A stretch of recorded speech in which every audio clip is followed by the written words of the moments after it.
नमस्कार साथियों। आज हम कुंडली से ये जानेंगे कि जीवन में वह कौन सा समय होता है जब मनुष्य सबसे अधिक विचलित होता है।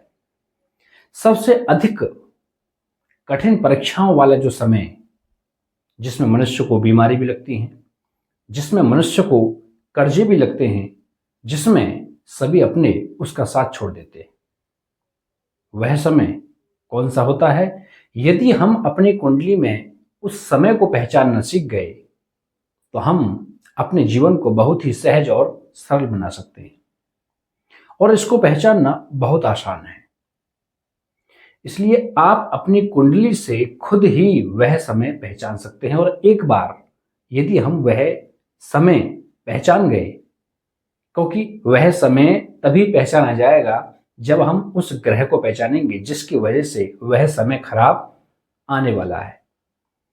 जब हम उस ग्रह को पहचान लेंगे तो फिर हम उस ग्रह का उपाय करके अपने जीवन को काफी हद तक सहज और सरल बना सकते हैं। तो आइए उसके मुख्य सूत्र क्या है। तो प्रथम सूत्र तो यही है, शनि की साढ़े साती। शनि की साढ़े साती कब लगती है? हर किसी जातक को अपनी राशि का पता होता है। तो हमको सिर्फ देखना है शनि का गोचर। शनि का गोचर तुम्हारी राशि से पिछली राशि पर जैसे ही प्रवेश कर जाएंगे, जैसे ही गोचर होगा, तो इसका मतलब आप तय मानिए कि आप पर शनि की साढ़े साती शुरू हो चुकी है। शनि की साढ़े साती में आप पर हर प्रकार से कष्टों का एक प्रकार से प्रहार होगा। आपके मान सम्मान में चोट लगेगी, आपको हारी बीमारी परेशानी तथा कर्जों जैसी परेशानियां शनि की साढ़े साती में प्राप्त होती हैं।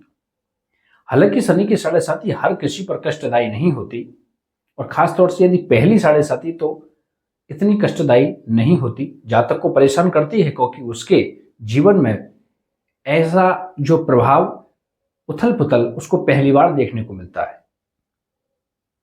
लेकिन शनि की साढ़े साती उन जातकों को ज्यादा विचलित करती है जिनकी कुंडली में चंद्रमा पीड़ित होता है। चंद्रमा जितना अंश बल से कमजोर होगा, चंद्रमा जितना पीड़ित होगा, शनि के साथ हो, मंगल के साथ हो, उतनी ही शनि की साढ़े साती जातक को परेशान करती है। और चंद्रमा जिस राशि में स्थित है, जिस भाव से संबंधित है, उस भाव से परेशानी अधिक देखने को मिलेंगी।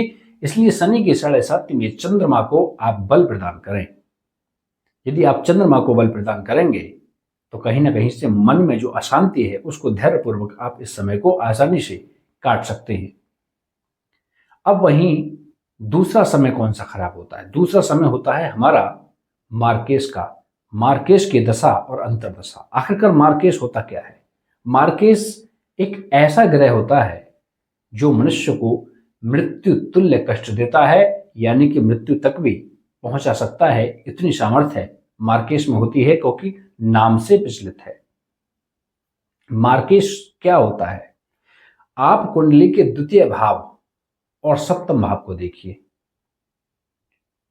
कुंडली का द्वितीय भाव और सप्तम भाव मारक भाव होता है, यानी कि इनके स्वामी में मारक भाव की क्षमता होती है। लेकिन द्वितीय भाव में बैठा हुआ ग्रह प्रबल मार्केश होता है, यानी कि द्वितीय भाव में स्थित ग्रह की जब भी दशा अंतर्दशा आती है, मनुष्य के जीवन को विचलित करने वाली आती है। बहुत ही कष्टकारी समय होता है।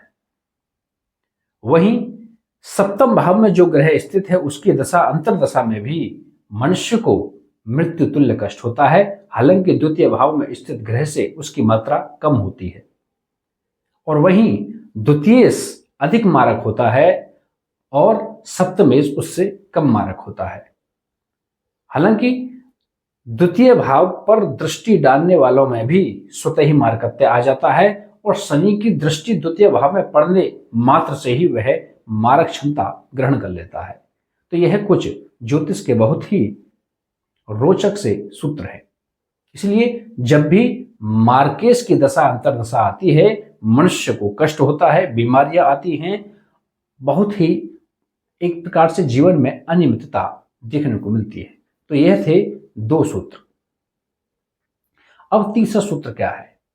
तीसरा सूत्र, आप अपनी कुंडली का अध्ययन करेंगे और कुंडली में देखेंगे कि यदि आपका लग्नेश कमजोर है, लग्नेश षष्टम, अष्टम या द्वादश भाव में है या नीच का है, अंश बल से कमजोर है, तो जातक को कहीं ना कहीं रोग अवश्य रहेगा। जीवन पर्यंत वह कहीं ना कहीं से छुटपुट रोगों से ग्रसित ही रहेगा। इसके लिए आपको जो लग्नेश है उसको बल प्रदान करना पड़ेगा। यदि वह नीच का है तो उसका दान करना पड़ेगा। यदि अंश बल से कमजोर है तो उससे संबंधित चीजों, द्रव्यों का सेवन करना पड़ेगा, उस चीजों को धारण करना होगा। यदि षष्टम, अष्टम और द्वादश भाव में है तो उससे संबंधित चीजों का दान करना होगा, त्याग करना होगा। इसी प्रकार से लग्नेश को मजबूत करके हम अपनी स्थिति को सुधार सकते हैं।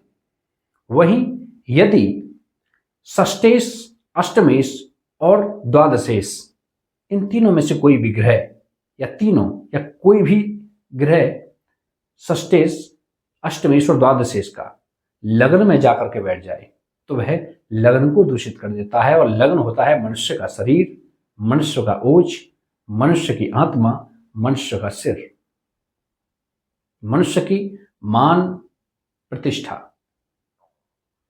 तो इसी प्रकार से वह उनको विचलित कर देगा, मनुष्य के शरीर को विचलित कर देगा, मनुष्य को रोग का भंडार बना देगा। इसलिए यदि षष्टेश, अष्टमेश या द्वादशेश लग्न में बैठे हुए हैं तो इनको बल, इनका जो बल है उसको कम करना है आपको, यानी कि इनकी चीजों का दान करना है। कभी भी षष्टेश, अष्टमेश और द्वादशेश का रत्न धारण नहीं करना चाहिए, क्योंकि इनका रत्न धारण करने से मनुष्य पर प्रतिकूल ही प्रभाव पड़ते हैं।